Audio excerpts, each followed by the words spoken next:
the Rodcast, and we're here with Jae55555. How's it going? Hey man, it's me. I'm Jae55555. Hell yeah, that's what I'm talking about. Hell yeah, dude. So how is it like returning to animate after 2 years? It is good. I mean, for a long time it was really hard to animate, but it's good now. I guess I was really pent up after not doing it for so long. I kind of switched from animating to writing. I had a pretty traumatic event happen with a writing or an animation partner of mine. So after that, Okay. I was getting work, but I couldn't do it. Oh yeah, I mean some similar thing happened to me. People ghost me, like clients and stuff. It's not reliable. So how did you start coding? I I don't know. Didn't you say something you'd start with like mods or something? Yeah, so I guess I started when I when it started was I guess when I started making websites, which is Oh yeah, yeah, yeah.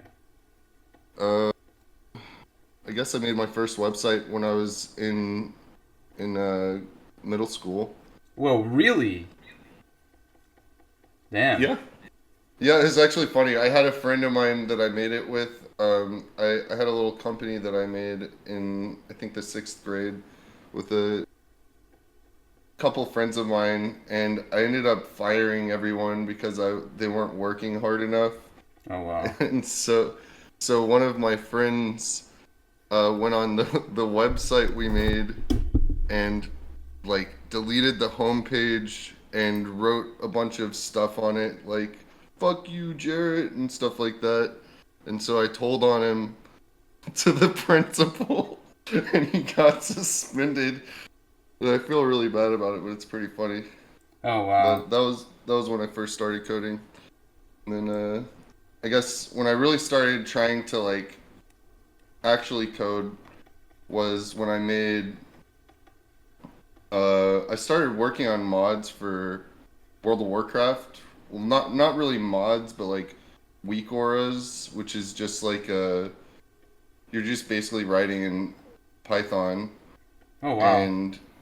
and so yeah, I learned to like make some like rotation helpers and a bunch of like weak auras to visually help you do rotations as a brewmaster or a rogue.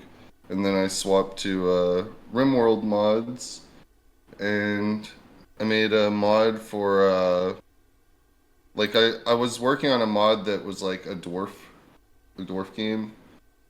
I have a drawing here. It's not. It's like a. But when I tried to start releasing mods on the Discord, they they weren't taking very well, so I got really mad and started making my own game. Yeah, you just went to something even more ambitious. Um, yeah. So is it like anything that you've learned in animation is convertible to code, or is coding just a completely different beast? I think it's just another language. It's like you, I don't know. There's, I guess there's similarities, but it's hard to draw. Like they'd be a stretch. I would say coding's like a language where animation's like a art form. You know? All right. I guess that's fair. So Yeah, you're just kind of telling things to do things when you're coding. and you have to treat the computer like he's very dumb. Yeah. Yeah, exactly. So why the name Grudgekeeper? Like, what is the main concept, and why dwarfs? Um, I love dwarfs. I'm like obsessed with dwarfs. I like I guess when I was playing WoW, uh, I used to play in an all dwarf guild, and we would beat the dungeons in classic WoW with only dwarfs, which I thought was really cool because the game's not designed to do that, and the guild I was in, we were always role playing, and it was really fun. I got really into dwarfs from it. I started playing like Dungeons and Dragons and stuff, and I don't know. It was a good time. I just love dwarfs. I think the dwarf lore for Warhammer and for World of Warcraft and for Lord of the Rings and for just anything that dwarfs are in, they're always my favorite. I just maybe it's because I'm really tall. I don't know. But Magic the Gathering, maybe. yeah, Magic the Gathering. Yeah, that's the same universe as D&D actually. Oh, I mean, yeah, they had a crossover recently, so I guess yeah, it makes Well, they're sense. the same. Wizards of the Coast is Yeah, it's the same, publisher right? for both. Yeah, yeah, yeah. I think you might be right. Yeah. But Is yeah, why is it Grudgekeeper? What's the concept?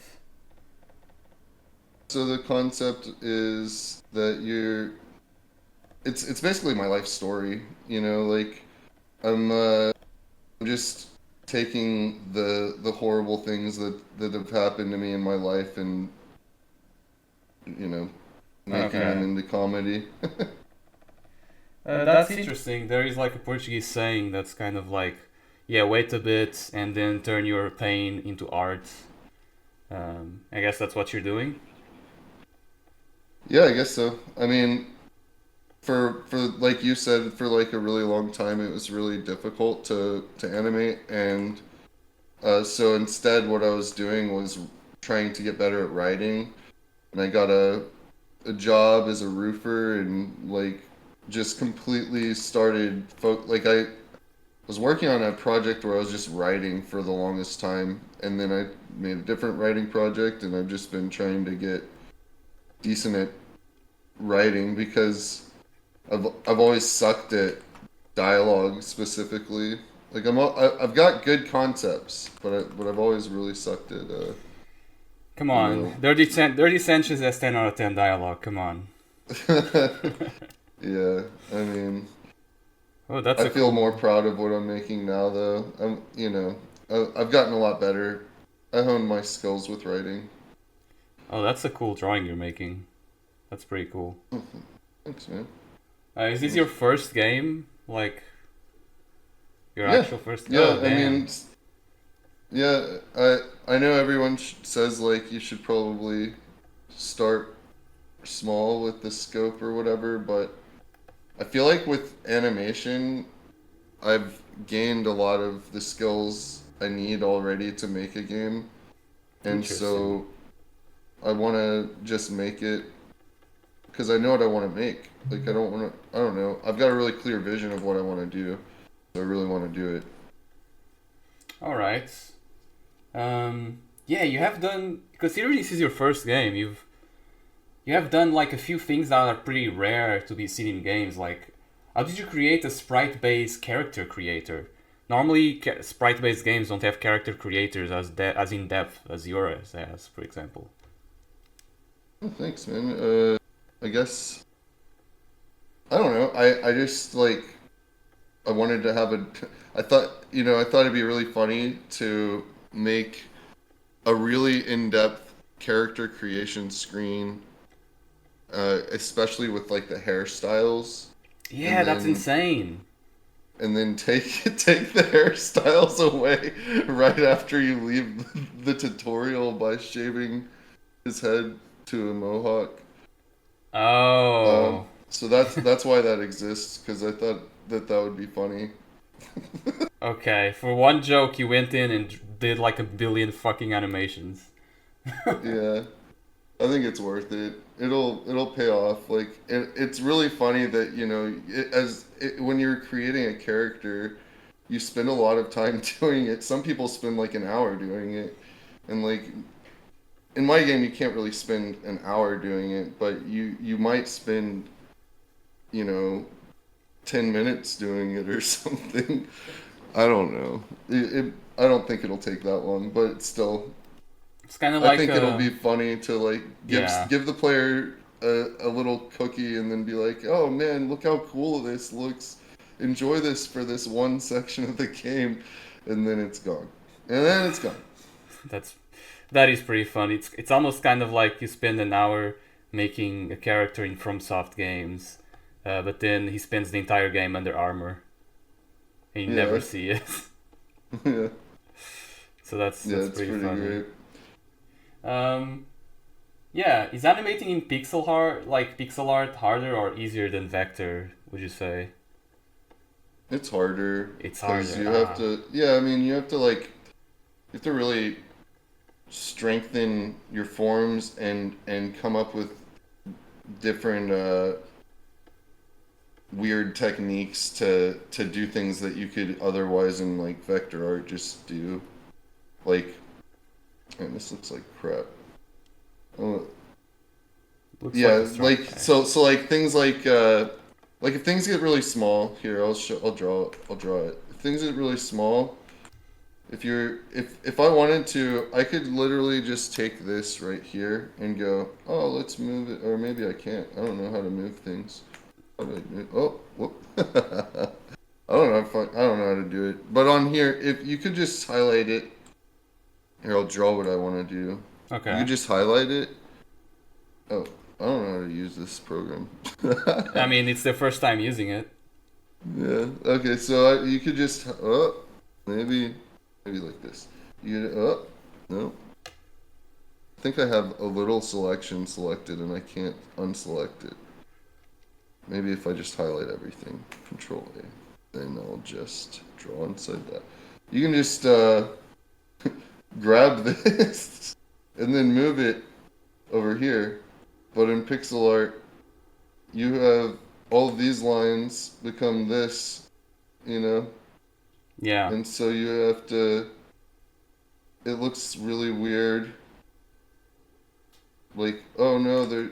I have to now make it straight there and then go down there, and I have to imply the line that I could have otherwise just drawn like that.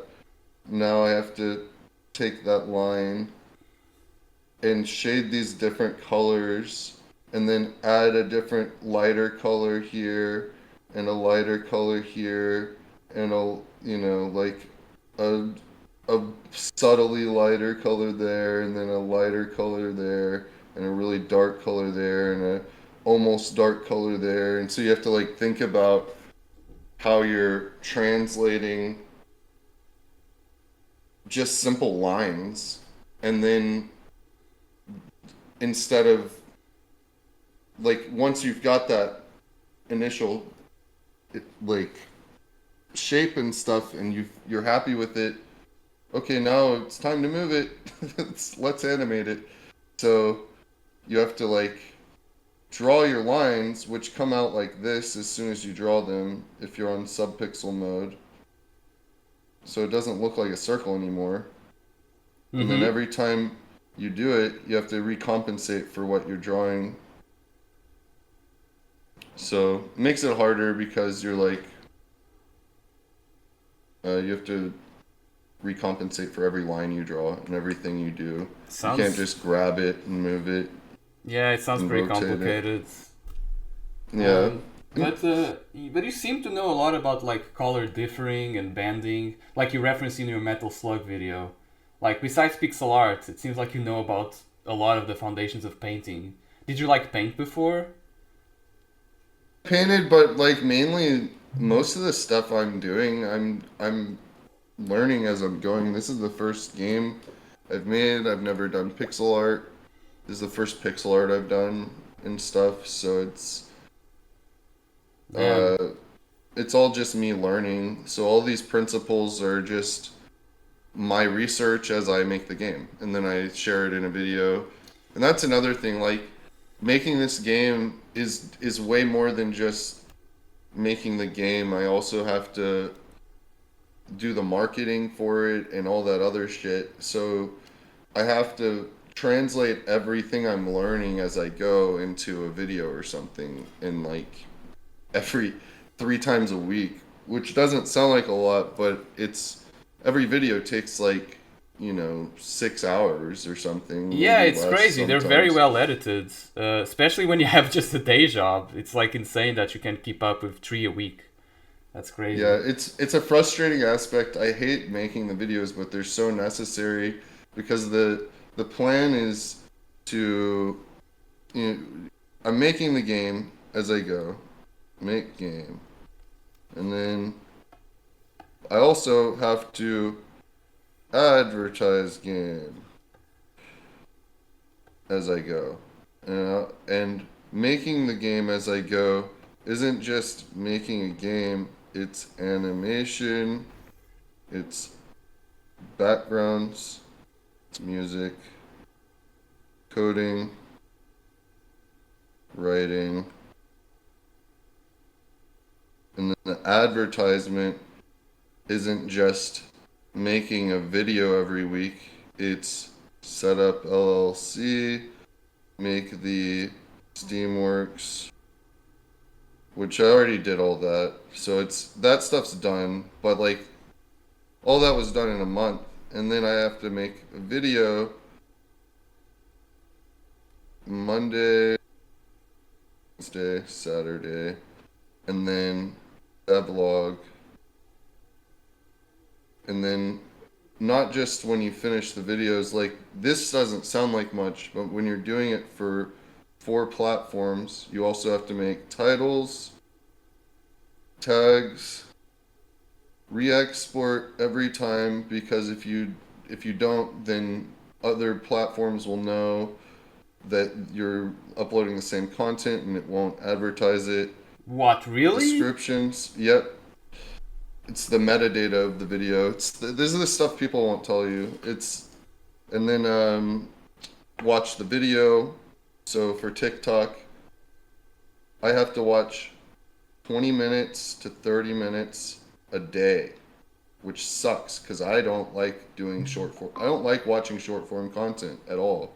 It's something I've cut out of my life. I never did it. So you have to watch 20, 30 videos just to get like the algorithm 20, 30 goal. minutes a day. Yeah. There's some sort of, you have to be locked, you have to join the algorithm, and it has to be related to what you're releasing. It sucks. And and then I have to upload it.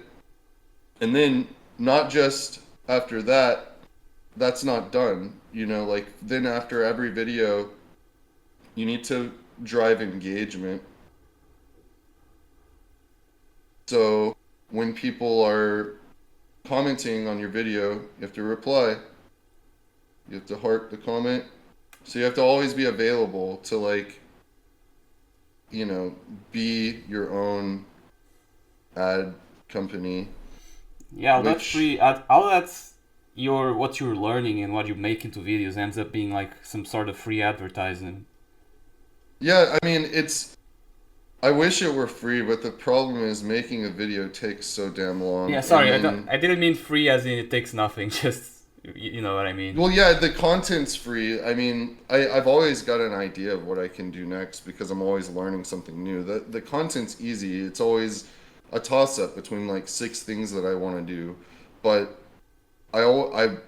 if I'm smart, I want to do the things that take the least amount of time, and those things are just like explaining what I'm already doing or what I've already learned. Yeah. But using, like, if I can record myself animating and just use that footage, I should. But my biggest problem is I'm a perfectionist, so the videos have to be edited heavily. Everything has to be perfect, So, yeah, that's what makes those videos great. I mean, they're pretty well edited. I appreciate that. I mean, I don't think they're perfect, but what I'm saying is like they have to meet they have to meet my standard for myself. So you're going to continue the devlogs in that case? Yeah, I mean I have to. It's something I've committed to. And then the other thing about advertising is the Discord. You have to run the Discord community, this is all of this is so that you get a wish list on a game. And it has nothing to do with making the game itself. It's all around it. Yeah, it's that's as I make the game, because there's at the beginning of the project I realized there's 2 ways that I'm gonna make this project a success, because I know that the game's gonna be good because I'm gonna make a great game, but I need people to play it when it comes out. So there's two ways to make people play it.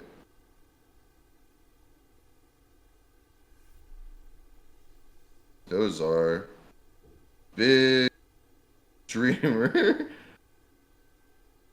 You gotta get big streamers. So I call PewDiePie.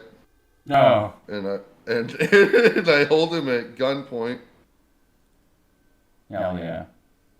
And I say, play my fucking game or die. And then that's the one way.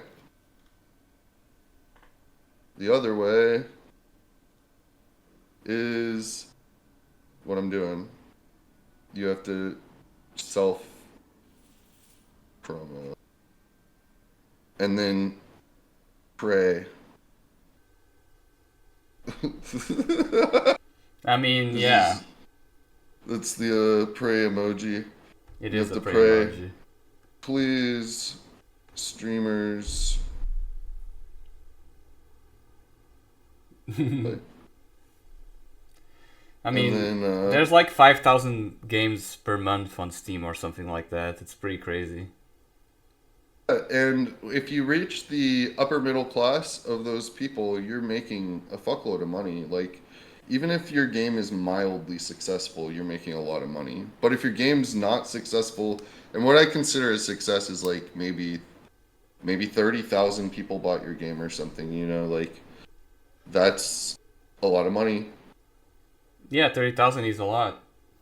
If you're selling it for like 10 euros, that's 300,000. So that's crazy.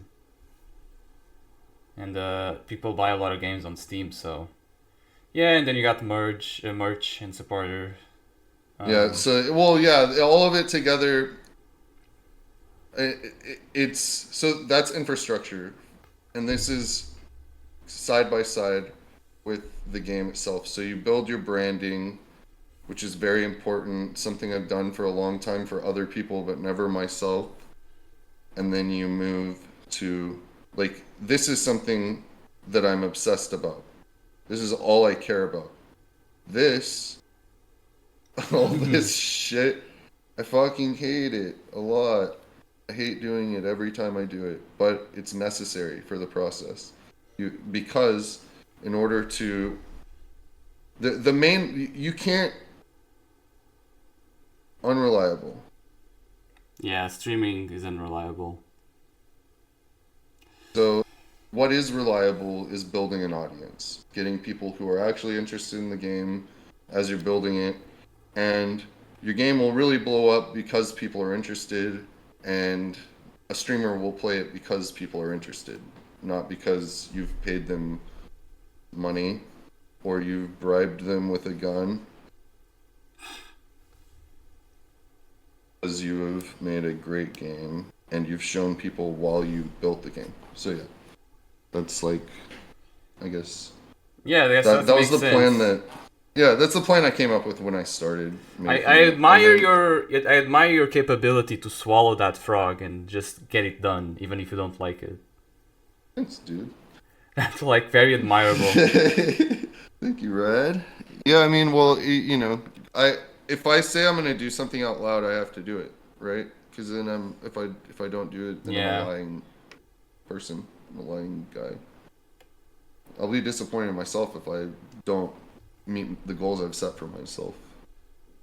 Damn. Well, what inspired you for this game specifically? What is like the main inspirations?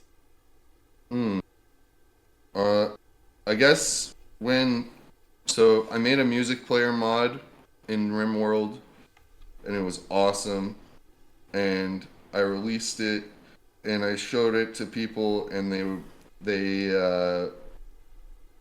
first question they asked was, did you use AI to make this? And I said, yes, I learned to code using AI to build this, but you know, it wasn't as easy as just like saying, hey, do this function, and then it happens. I've been coding things for a while now, and I'm learning advanced coding now using AI. So when I build a function, like I was just open about it, and the RimWorld community was like, oh, well, fuck you. I guess you don't know at all what you're doing. I'm like, well, no, that's not what I said. I said I'm having it write out in hashes all of the functions. And so like I was really offended because it took me a week to build this music player mod and I was like super proud of it. It was something that I'd implemented in RimWorld that's like there's never been like they had a music player mod but it sucked and it was broken now. And so I made a working one that wasn't just a fix, it was like a completely ground up new implementation that had literally every function you could think of. And instead of being excited about it, they were like, "Oh, well, you probably have no idea what was inside of it." And then I released the GitHub to show like, I wrote an entire GitHub and like showed every function that I learned and broke it down and how, now when I make functions and stuff, I make videos about it to prove like, hey, I know how to do this so that there's no kickback. And I still code using Claude code, but it's so like much more, you have to understand what you're doing in order to do that. You can't it's really frustrating. I'm always finding myself having to justify the way that I'm doing the work. Yeah, And you told me like you're AI positive when it comes to coding, but you don't vibe code. But you also at the same time, like you know every single line of code in your game. You just don't like it when people use it for assets, right? yeah, so like if you're using it to generate art, I think it's totally fine to do if you're disclosing that that's what you're doing. But if you're using it to generate your like if I were to generate my sprites in my game and then I told people that I drew it, I would be a liar and I'm not and I'm against that. I'm against liars. I think AI implementation for assets even as long as you tell people that you're doing it, then I'm cool with it. Like who's it harming? Nobody. So it's like what you can still make art if you're doing and even if it's completely vibe coded and you barely had a hand in it at all, it's still interesting to see. I just think people should disclose it. I think people taking credit for work that they didn't do is wrong. And AI So is a really useful tool, so it's a but balance you it's found in the end. You found like a balance.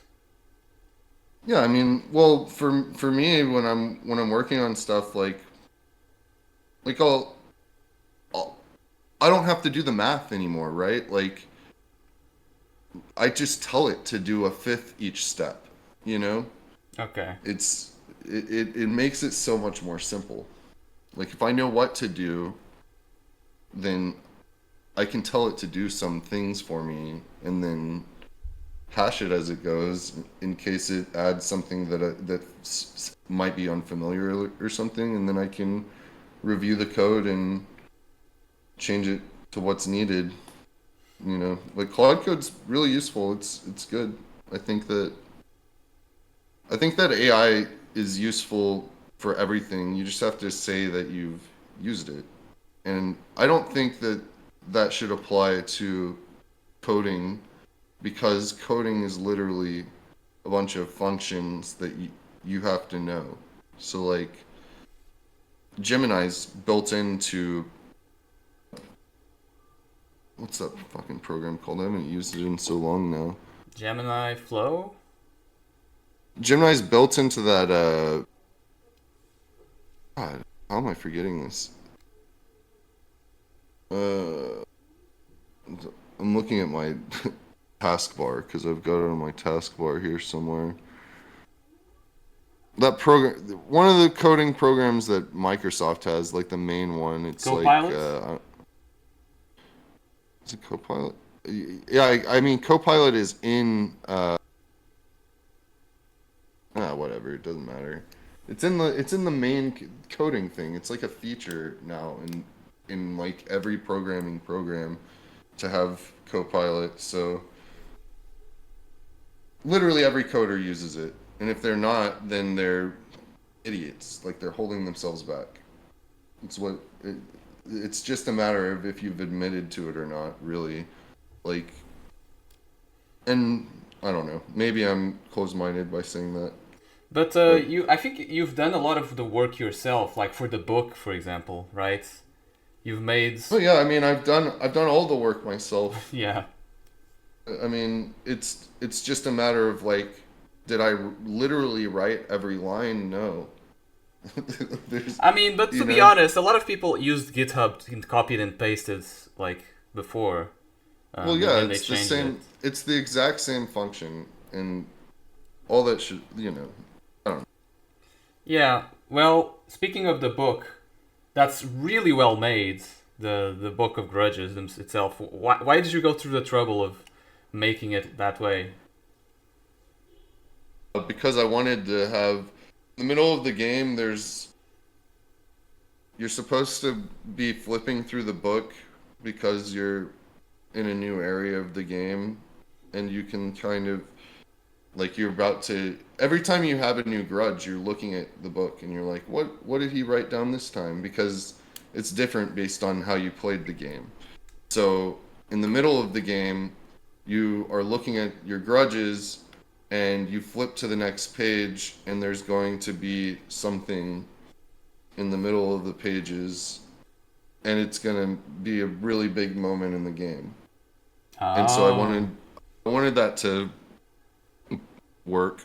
I just wanted to have an interactable book because your character is carrying the book the entire game. When you block, you're like holding the book in front of you. When you're blocking. Yeah, when you're blocking, just there, and when you're doing magic, like you're like cowering behind the book a little bit. It's the brace mechanic, and if you do it properly, like there's everything is every part of the game is functional toward the game. So the book is important, everything's important. So I wanted the UI to matter. I wanted the tutorial to really matter. Like it's all part of the story. It's all part of like I don't know. I don't know how to explain what I'm trying to say. I suck. It's no problem. But you did a really great job with Oops. the book. Hold on, I unplugged my headphone. Uh Sorry. oh.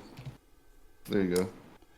Yeah, I'm back. it's really admirable how you managed to make it. Like I don't think any video game did what you did with the book. Like that's the first. Yeah, it's cool. I mean, there's been a bunch of things that have. I don't think people.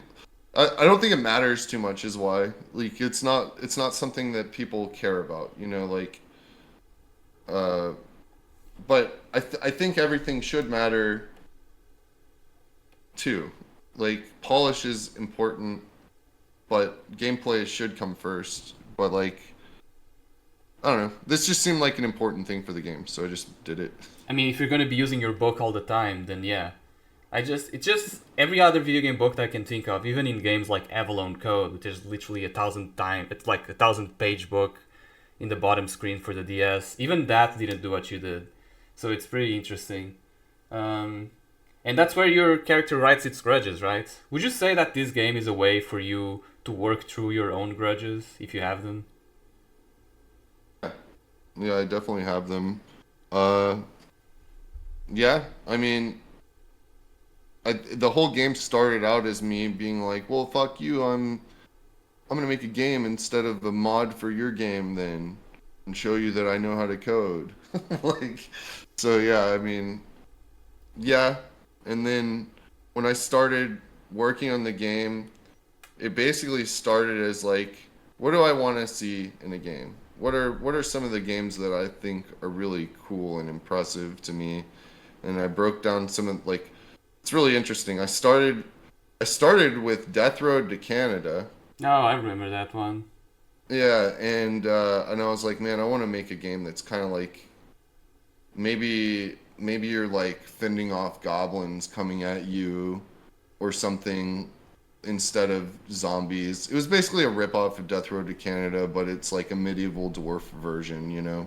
And I wanted to have different, instead of there just being a goblin coming at you I wanted there to be multiple different options for what the scenario could be. So, like, maybe you're not being attacked by a horde of zombies or a horde of goblins or something at some points. Maybe instead, sometimes you were being attacked by one big creature or something, or you were trading with someone. Like, there was just, it was like an Oregon Trail idea, kind of, but with medieval dwarf stuff, and like every new scenario would be a different gameplay style.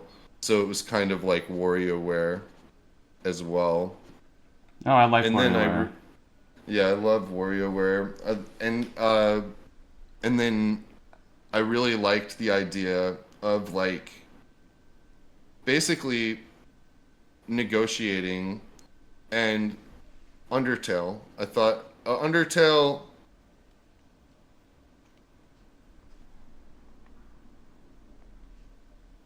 and Deltarune, and like what I really like about those games and Earthbound is they have incredible narrative. And so I kind of scrapped the Death Road to Canada thing because that makes it a roguelite and there's no story to that really. But I did like the variation of the Death Road to Canada thing. So I started by thinking about two-path system, which became a three-path system, which became a five-path system, and then became a six-path system. That's a lot.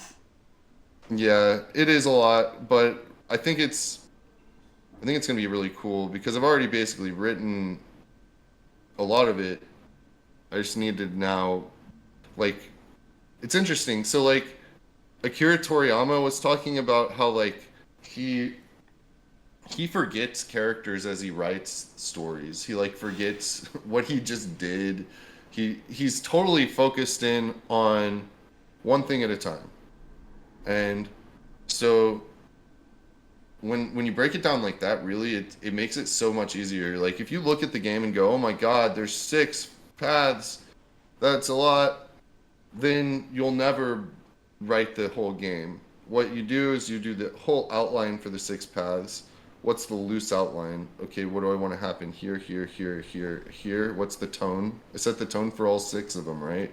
So there's honorable, which is it's with the two paths measured and honored, and steel. Sorry. And so that measured means you're negotiating, steel means you're fighting. Mm-hmm. And honor means you did it the right way. So that might be steel and it might be measured. And in measured, there's usually six different ways you can do things.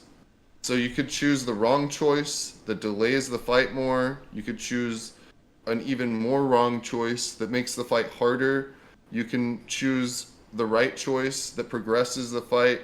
You can choose a really correct choice, which is the honorable choice. So, and with steel, you have the same subset of options in a different way. You can attack them with your weapon. It's what much more simple with steel because fighting people is more simple. So you can attack them with your weapon and then make them submit, or you can kill them. Mm. And some people might deserve to die, some people might deserve to submit, and as long as they've paid the grudge and they've qualified for one of these two things, that could also be honorable. So with the honorable path, you're just doing the correct choice. And that's three paths. I was And gonna then I was gonna ask you, is this influenced by, you said you're influenced by Undertale. Does it have Undertale combat also, where you can choose those things that you're saying? Yeah, so the combat's total. I feel like the combat system's totally different than any game, and it did start out as an Undertale clone pretty much. I had drawn a little tiny sprite, like the fave icon for my site is that sprite running to the left, Yeah. but the I totally scrapped that idea. Now what happens when you have combat is you like say the enemy is we'll just say the enemy is in the center of the screen, right? And you're coming from the left side of the screen and you talk to him, the stage is going to be set to where this area is kind of locked out, but invisibly. So, like, maybe there will be trash cans here or some other stuff, right?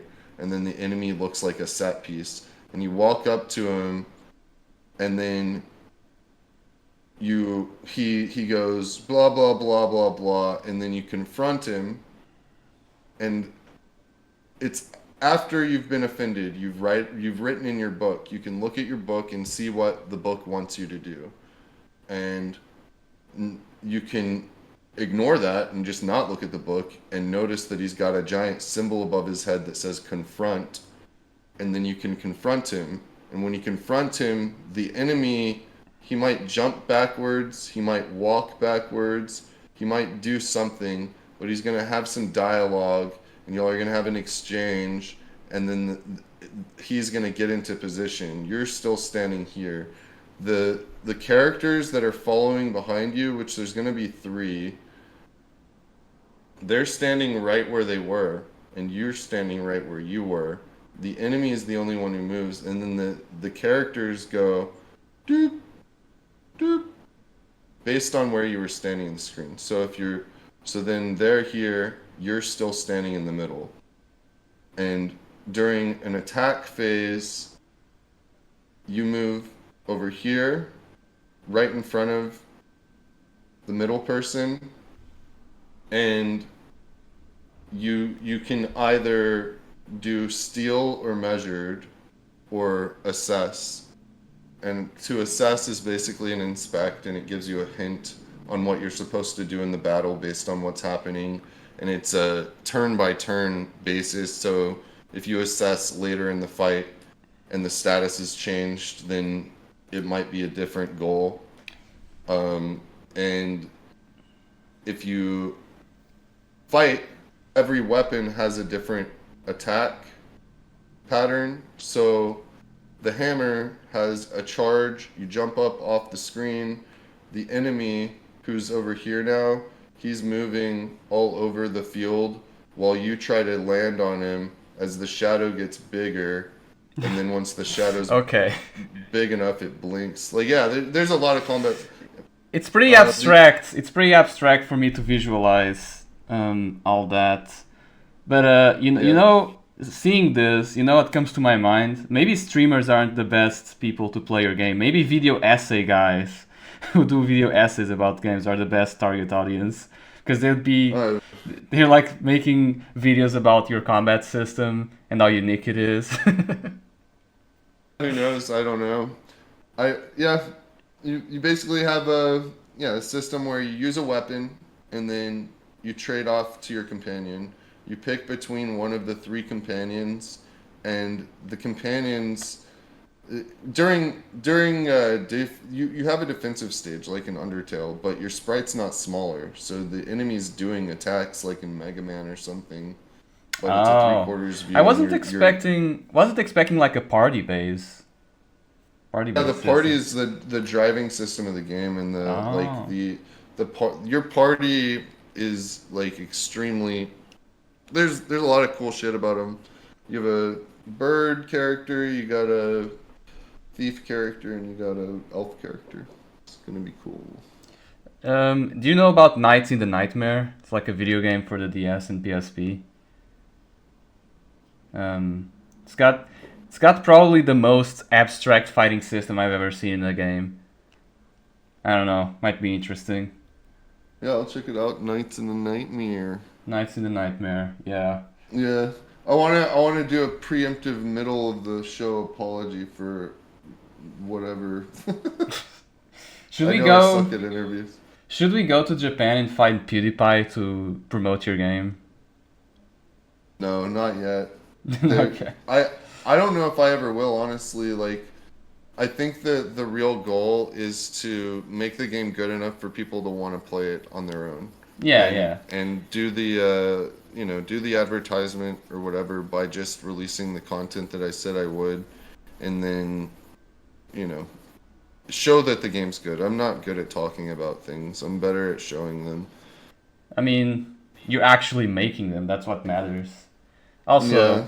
Also, am I? Maybe I just have like a foggy memory. But didn't you go to college for like something related to audio? To the Art Institute of Austin. Oh, okay, okay. And Um, so I've had a major in media arts and animation, okay. So that's how it and started. yep, and I had my favorite class. I had an audio and engineering class, and I had yeah, they taught me a lot about mixing with like an actual mixer and stuff, and I learned Pro Tools. And the guy who was my teacher was a really passionate dude with long hair, and he was very knowledgeable about all of the functions in Pro Tools. So it was really cool to pick his brain about his stuff. I had a Damn, color theory class that was cool, life drawing class, all sorts of stuff like damn. that. I learned Pro Tools too, but I forgot all about it by now. Um, did you learn to make music? Because you're making music for your game also.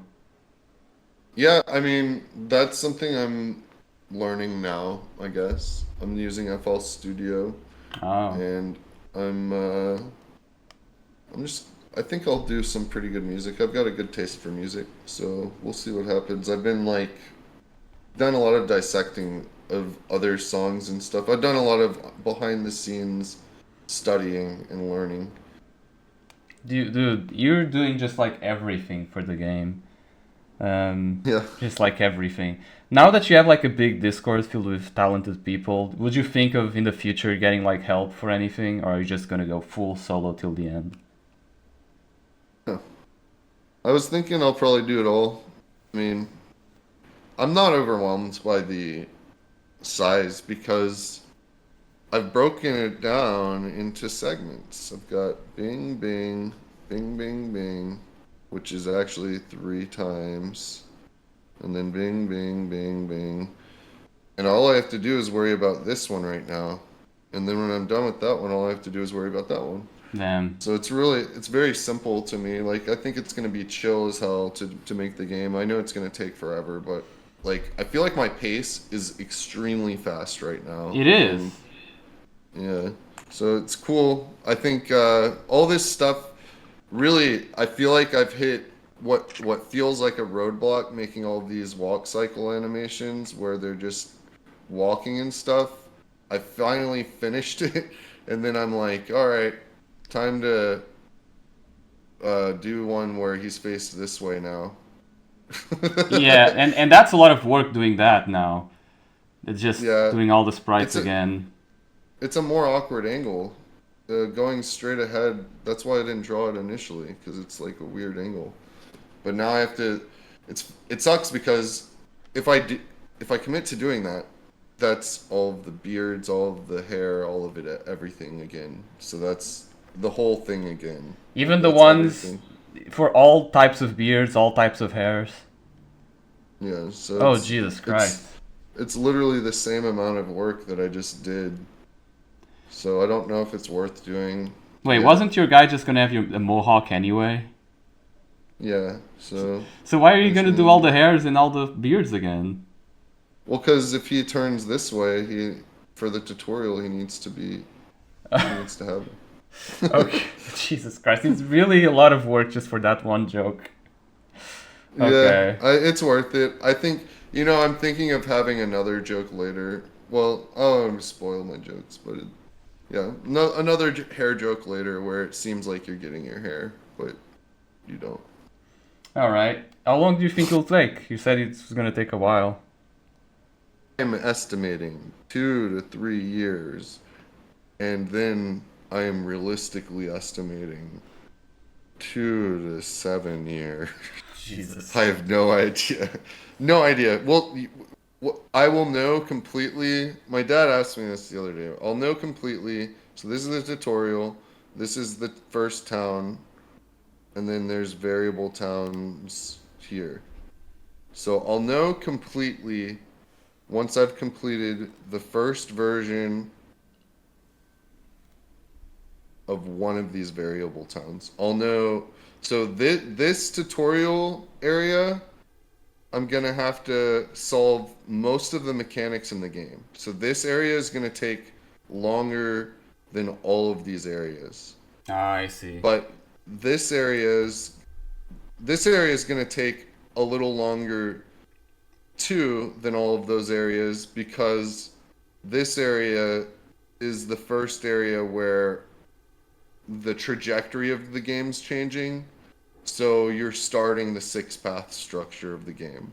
And technically, from the first town, you can actually like trigger the first like six path. Like at any point in the game, you can change your path. That's what makes it more complicated. But I figured it out. Like this goes here, but it also goes here. This goes here. It also goes here. But this also goes here. And it's because there's a threshold. I won't break it down too much. It'll get really boring if I do that. But like, it's complicated, but I'll really know after the first variable town, which Okay. means I see. That's gonna be your measuring stick. yeah. And once I've got like literally the first version of 3 versions, then I'll know how much literally the like this this 3 path part, that's where you really choose your trajectory. You can always switch paths towards the end. And then about here, you can't switch paths anymore. Oh, I So see. there's a breaking point for the characters. Say if you want to like go the depraved path, different characters have different breaking points, and that's run by a system of tagging. So like maybe one person doesn't approve of someone dying and another person does, so that person's tagged by uh okay, this person doesn't like it. And so if you kill them, that person got a tick. And maybe their threshold is 6 depraved kills. And so if you on the 6th kill, that there will be a forced cutscene that happens where your character says dialogue to you. You are truly lost. And then they leave your party. Oh, And it says, that's giving me memories of Lisa the Painful. I don't know if you ever played it. I Uh, haven't. you haven't? That one you actually should play, I feel, because a lot that you're saying to me reminds me of that game, I feel. It's like an RPG Maker game, but it has all those things about people joining you and going away. So it's interesting. Um, Yeah. You would so, think I would have to make scenarios for every part of this, but really you can with this mechanic where they leave your party like that, you can just delete scenarios and then have alternate versions of them. So it makes mm, it way more simple. It's there's going to be 6 versions of the story, but to account for like this moment where maybe you've changed your trajectory and the game's recognizing it, that can be separate from everything by having an alternate version, maybe 1 or 2 alternate versions. Holy shit, I'm getting pinged like crazy in Discord. wow. Will you release a demo at one point where you can test all these things? Yeah, I mean, once I get the first the tutorial area, once that's done, I'll have play testable Uh, for supporters who signed NDA, the I'm not releasing the whole game to anyone until like there's this if you're a supporter you can play the game if you've signed like a specific NDA that's actually legal. I haven't even set it up, but I'm not releasing the game like that anymore the same way because the only people who will want it are people who want to reverse engineer it or leak it or steal it. Oh, And that's but I'm gonna be releasing playtestable chunks, tutorial zone, and then one playtestable chunk for the first town, and then once I have the trajectory system figured out, definitely a chunk for that, and then I'm not gonna release another chunk until the game's completed because there's a lot going on here. all right. Um, damn. That's really a lot. You told me you get obsessed with your projects, like obsession is your drive. How Yeah. the hell did you? It's more of a psychological question, I guess. But how did you get so much of this done when you still have a day job to worry about and stuff? I'm also obsessed with my day job, I guess. I think uh yeah, I mean, I just don't I wasn't really taking that good care of myself. I was just working a lot. Uh I don't know. It's all I think about. Even when I'm at work, I'm still working on this. I think this makes me better at my job too because my job involves sales a little bit and I care more about, my family and my video game project than I do about my day job. And that sounds bad out loud, but it really makes me more strong as a salesman. So now when I'm talking to people, I'm more comfortable about it. I'm just giving them the information they need and helping them. I'm not like pushing a sale on them anymore. It's Okay. so it makes it I don't know, I think it makes me a stronger salesman.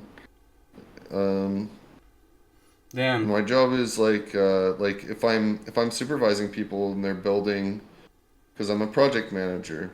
I'm watching people, build and making sure like I have to be there during the build, making sure that they're not doing bad things like, Interesting. That sounds laying on the intense. lawn. Yeah, it's a dangerous job.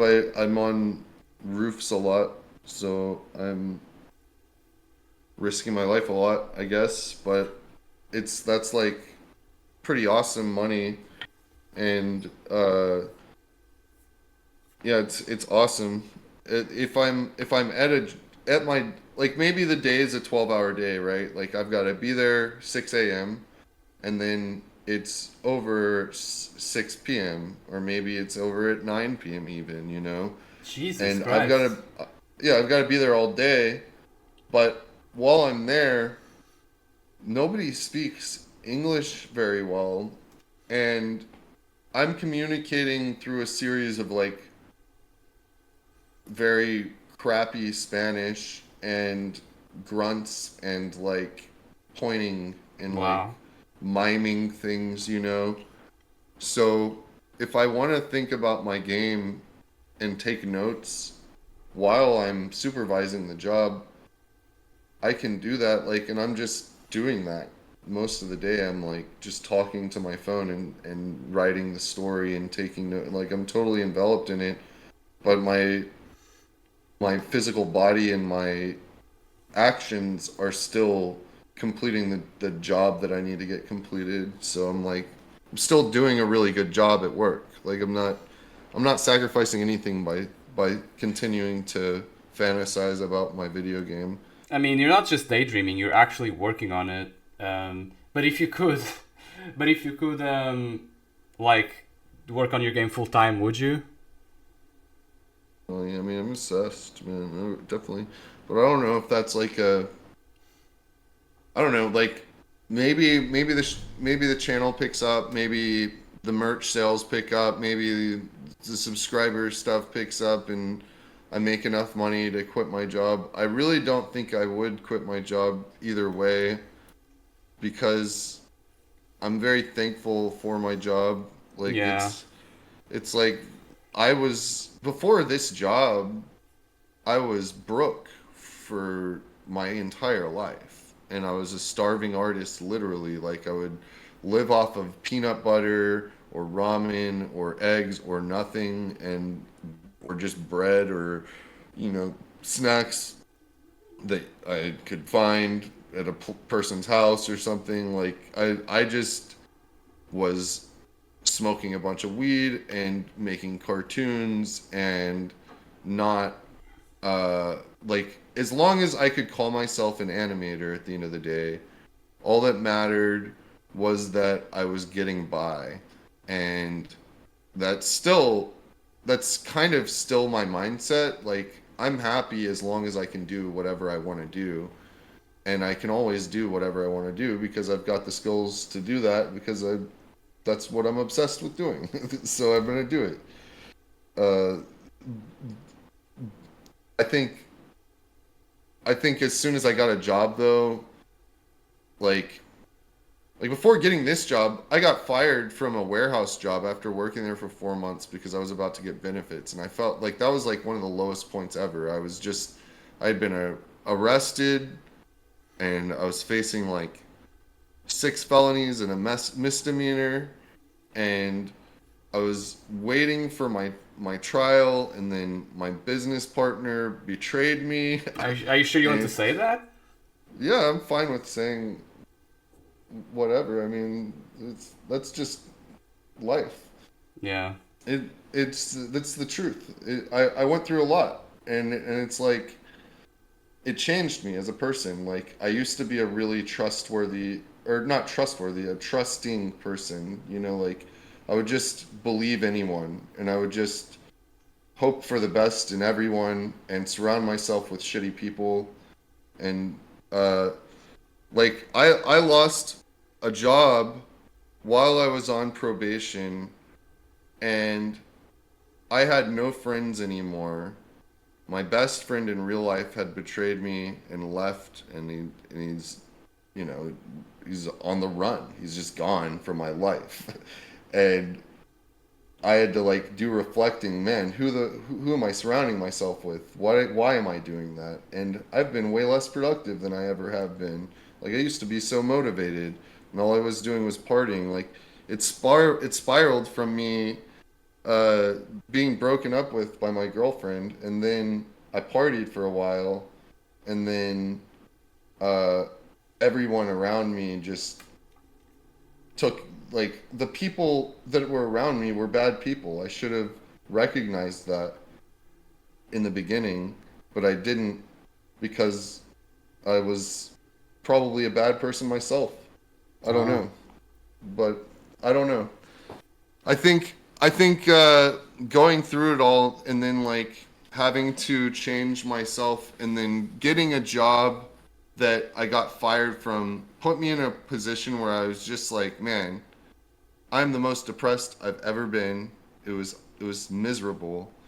And then uh you know, and then my dad got me a job from his networking group, and they kind of were like, "Oh, I don't know if this is going to work out. Like, I guess we'll give you a shot since there's no risk on our end." Like, they didn't have to pay me. This is a sales job, right? Like, so I have to just make sales and get the money. And if I don't, then I don't get the money. So like I started making sales and getting the money, and like it was the first time. Like I had a job at one point before I worked for PewDiePie. I quit from a job really dramatically that No, I was remember. actually yeah, it was a really well-paying job. It was a good job, but I was getting taken advantage of in that job, and I saw an opportunity to leave, and I did like in a way that I couldn't turn back, so that I would force like whenever I commit to a project, I commit fully in a way that like you can't there's no going back, right?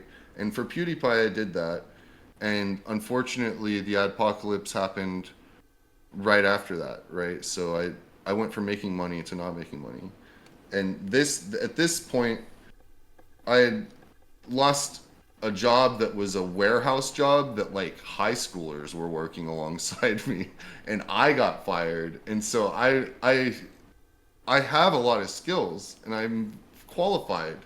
And I went from before this job, I went from applying to animation studios that I thought like were really cool to applying to animation studios everywhere in the world to applying to just any art job that I could find if I could get it, to applying for any art job locally that's like, okay, maybe like I'll work in a print shop or something, you know, to applying for any job just at all.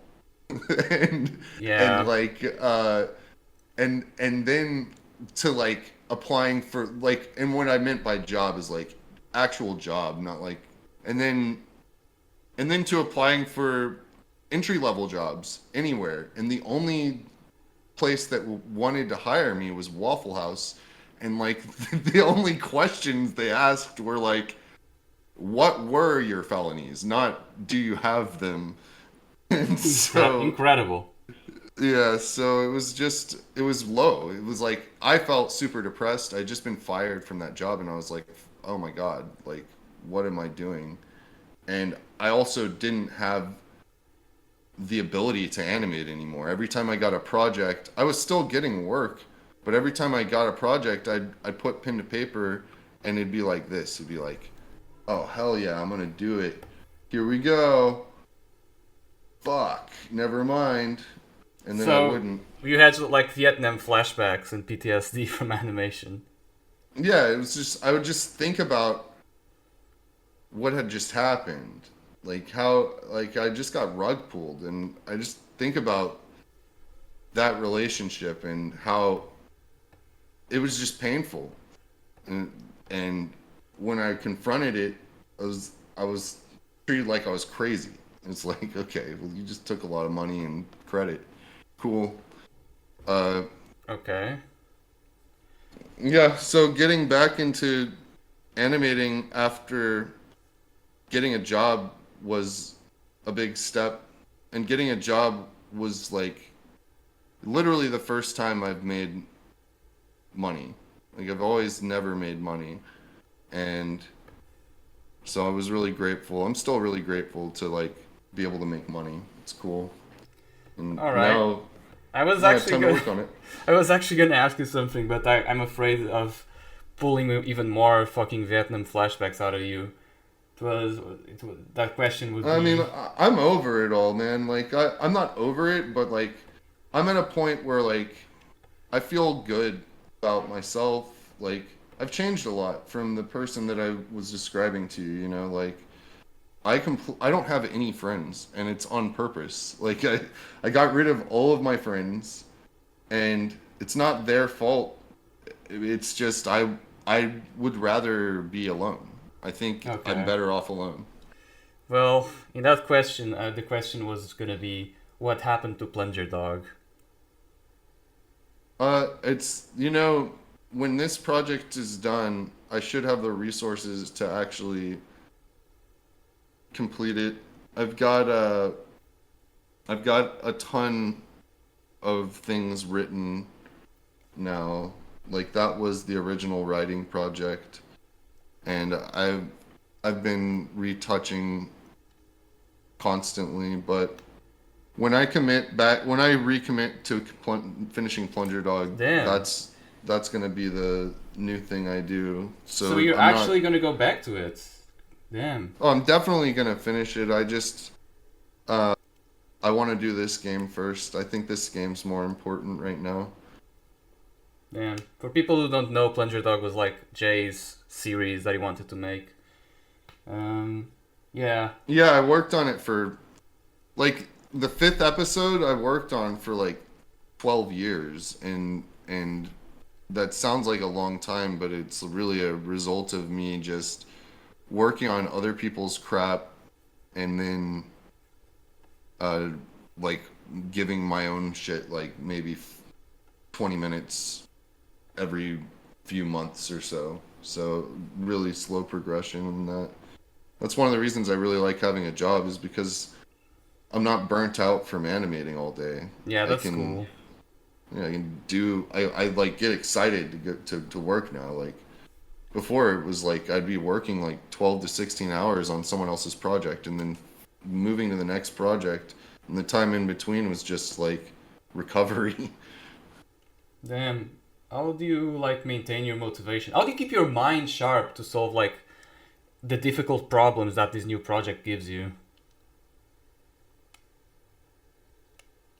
No, it's like I just want to take things one at a time. I guess so. Like you, like that book started out as just I looked at a TikTok of someone else's book turn, and unfortunately, they didn't program it in the same program as me, but they explained the math about it, like in how they brought points up, and those points then became these segments, and then you can take those segments and alter those segments however you want, basically. It made a lot of sense to me visually because then you just project the page on top of that, right? Like it's not that. Oh, it just makes sense. I don't know. I looked at someone else's thing and I was like, man, I wish it did this and moved on the spine and stuff because I had already drawn the Book of Grudges, and then Yeah, the spine thing I is was crazy. yeah. Well, I was just thinking like, how can I like I don't want to redo my art, and I started out actually like the perspective in my art is like this, and so I redrew it so that it was square because I was like, okay, well, I can do this square, no problem. And then I was thinking about it and I was like, well, maybe I can not change my art because the art looks cooler like this. I don't want to make it look less cool to sacrifice for the function. And so that's kind of how that happened, I guess. It was really all just to solve the thing that travels in between the pages thing. Because I Yeah. knew I could make the pages turn based on the fact that other people have done it before. And then I wanted it to have something that flipped in between. And then I was like, well, this is annoying that the sides aren't rising and falling. So I figured that one out. No, it wasn't that hard to figure out, honestly. I don't know why someone else hasn't done it before. I think it's really simple. And Okay. I think one of the coolest things about it is that there's like in the middle, so like I don't think I explained this in the video, but like, how did I do this? There was so like the trapezoid for the pages rising and falling, it changes shape right here, like this. Like it changes shape and warps. It just rewarps, right? So now it's this size. And it changes shape in between these two sizes. Um, what's cool about it though is like if you so I had the texture for the thing and it was sort of sliding on the texture for the book in a way that made the curve here like really stand out, and it was annoying the shit out of me. It was like breaking the illusion. And what I did was I took a screenshot of the book when it was in this position, and then I took another screenshot when it was in like this position, almost all the way down. Mm. Just one frame from because what would happen is this little trapezoid when it gets too small, it it just disappears on a frame like right before it, and it's like it just pops out like it's gone. And there's not much I could have done to code that to change. So what I did was I took a screenshot of when it was at the lowest state, and I moved it to the to a sprite onto my uh like cover, the back cover, and then I pasted it right where it was, like where the book was, and then I kept tweaking it to match the art, but I deleted like this area of the page. So this was here, and I transferred it into the bottom of the cover and just used like the pixels for that area and then did a blend upward into the book cover and then put the book cover page right here so that it would seem like this is wood. So I used the page texture, the exact same bottom pixels for the page texture to be the bottom pixels for the wood texture. So when it lands on it, it like blends into it seamlessly. That's the Damn, biggest illusion. that's crazy. That's so much to keep up to my non-programming mind. That's yeah, that's I admire your capability to like solve all these new problems that you see. Yeah. I don't feel like I'm a very entertaining person to talk to, but if I can get my thoughts together, then I'm an entertaining person to listen to once I've once I've edited myself really well, I think. I don't know. Yeah, But your I videos are really good to watch also. I appreciate it, Rod. You You're the also like man. embroidered your own hats. Yeah. Speaking Yes, of I the did. merch, Oh yeah, here's a hat. It's a dad hat. yeah, then you have to send me like the link or something for me to post in the description, cause that's a cool hat. That's a cool hat you made. Thank you, dude. Yeah, well, I expect there'll be more people subscribing and buying hats and stuff or whatever. The real goal, I don't care if people give me money. I'm making money, right? So it's cool if people support this stuff. If they do, the real goal is like, oh, I'm wearing a hat. Someone's gonna say, cool hat, and then they're gonna go, I love this guy Jay. He's got cool game. That's what this hat is. So it's just me advertising the merch in a way to focus on the game. The end goal is the wish list. That's all that Yeah. I care about. If people don't give me $5 a month or whatever to look at my project and the behind the scenes stuff, don't really care. If people don't buy the hat, don't really care. All I care about is the wish list. If I get that, then that means people are gonna play the game, and that's the goal. Is get people to play the game because it's gonna come out and people are gonna have to play it. It's gonna Hell be yeah. sick. Good lord, what's happening in there? Jay, I'm gonna just do a little for the end. I'm just gonna do a little lightning round and ask you what's your favorite game. God, that's a hard question to answer. Oh no. Oh no, I don't know. I don't know. You don't know. Okay, what if it was five? What if it was five games? Shit, I don't know, man. I don't know what my favorite game is. I don't know what my favorite game is. I love I loved Final Fantasy Tactics Advanced. Hell yeah, I love I that one too. loved like Sword of Mana or Secret of Mana. What was it? The one with the Jin. They had Uh, Jin in it. I think It's all of really them have sick. Jin in it. Oh no, Jin is like Golden Sun. Yeah, was it? Oh yeah, Golden Sun was so good. A lot. I really like. I haven't played Deltarune, but I've watched people play Deltarune a lot.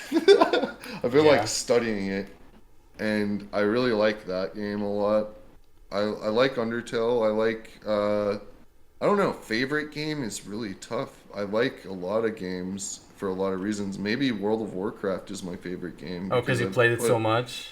I've put a million hours in that game. I don't know. World of Warcraft kind of sucks right now. I like man, what is the favorite? It's a hard question. Earthbound's really good. Mother 3 is really good. I like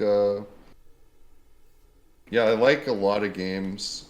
You're I very I like GBA core. You like the games from the GBA a lot, it seems. Yeah, because GBA was like I had trouble sleeping at night, and I would stay up all night and play my Game Boy Advanced, and no one knew, and I would just play it all night. I loved it. Wario, yeah, I like all that stuff. I'm a big fan of Uh, PlayStation games, like I put uncountable hours into Final Fantasy VII. I Oh really wow. love. I think you know NES and SNES games. I really love. Maniac Mansion was one of my favorite games growing up. It scared the crap out of me, but I really Maniac liked. Mansion. Never heard of it. Yeah, on the NES, really good. I loved computer games. My granddad was a computer salesman, so we got a computer early, and I got to play like Space Quest and King's Quest and Myst and like Oh, Mist. Hell yeah. yeah, Myst was really sick. I loved that game a lot. The old Frogger. Frogger. I don't know. Yeah, I mean, like I used to play back in the day. Like I just love every game. Any game that's really good. I really would like it. It's really hard to put a finger on which one my favorite was. I think I've fully completed a ton of games. Like I've probably beaten Cyberpunk like 5 times in every way. Oh. I I beat Cyberpunk with a dildo Fuck. in the Johnny Silverhand ending. So at the end of the game where everyone's shooting you, I was just like running up to him and smacking him with that dildo. I fully dildo spec'd, and I beat the Wow. game that way. Um, yeah, I don't know. I really like a lot of games. I think I games mean, are great. I just ask this to every like every person who comes here. I just ask what their favorite game is, what their favorite movie is. Do you have a favorite movie? Oh my God, that's an even bigger can of Oh worms. no. Yeah, I'm a director fan.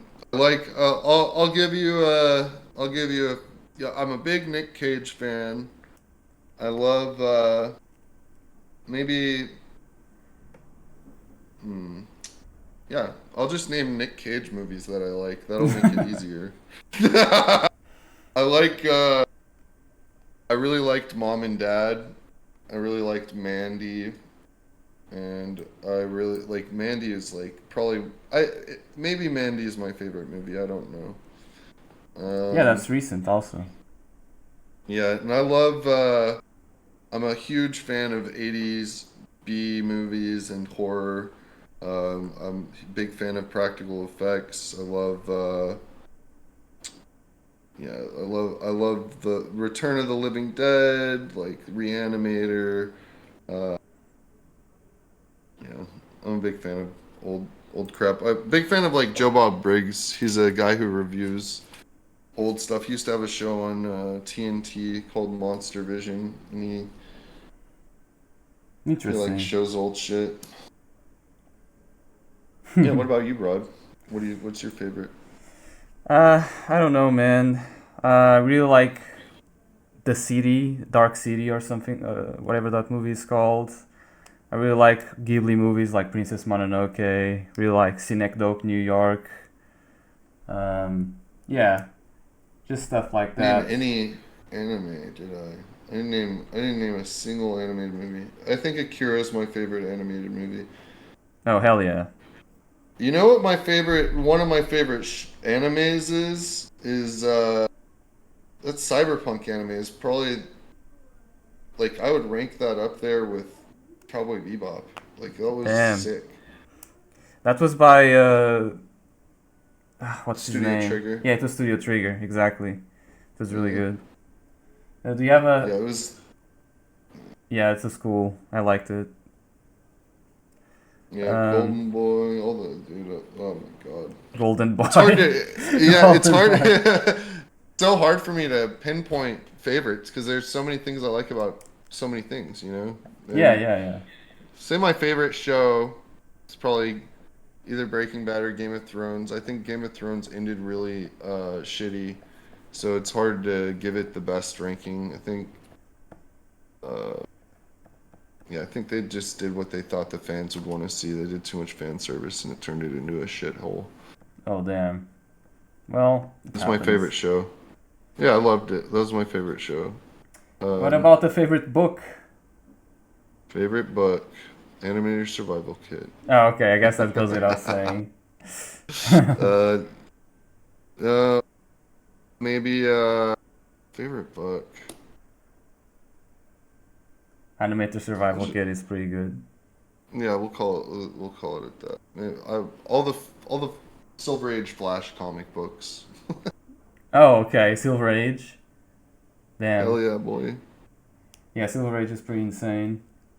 Um, yeah, do you have like a favorite album also, like to listen to? Yeah, I love vaporwave. I go to this site. What is it called? Agora Road, and I listen to vaporwave. But I like let's see, Radiohead, Pixies, Gorillaz. Loved the Gorillaz' new album, The Moon, the Mountain, and Yeah, yeah, the listen to Cave that Mountain or too. whatever. Oh Yeah, the my Sad God. Gods.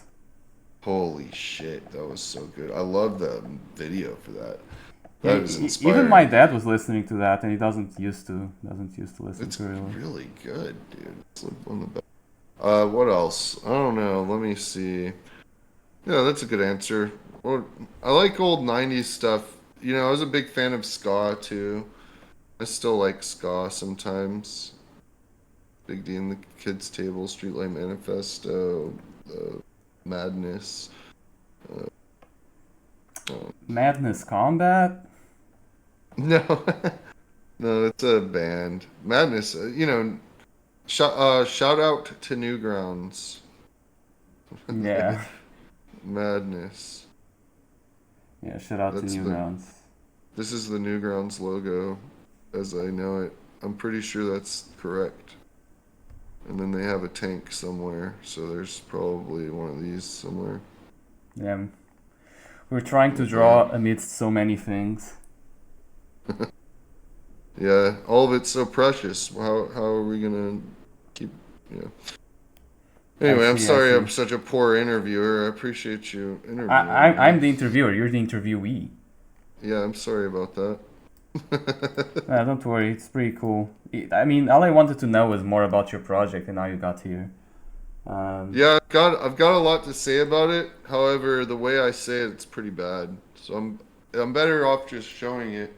you're better off just doing it, which you actually can do. Yeah, That's what exactly. a lot of people all talk, but then they actually can't do it. But you can do it. So that's actually pretty good. That's Yeah, a it's great really fun to trade-off. do. It's my it's I definitely love doing it. It's very fun. I'm gonna keep Yeah. doing it. Okay, here's the last question. Okay. What would you do if Mr. Beast gave you $1 million? Hmm. I'd probably invest it or give it to my dad. Okay, that's a unique answer.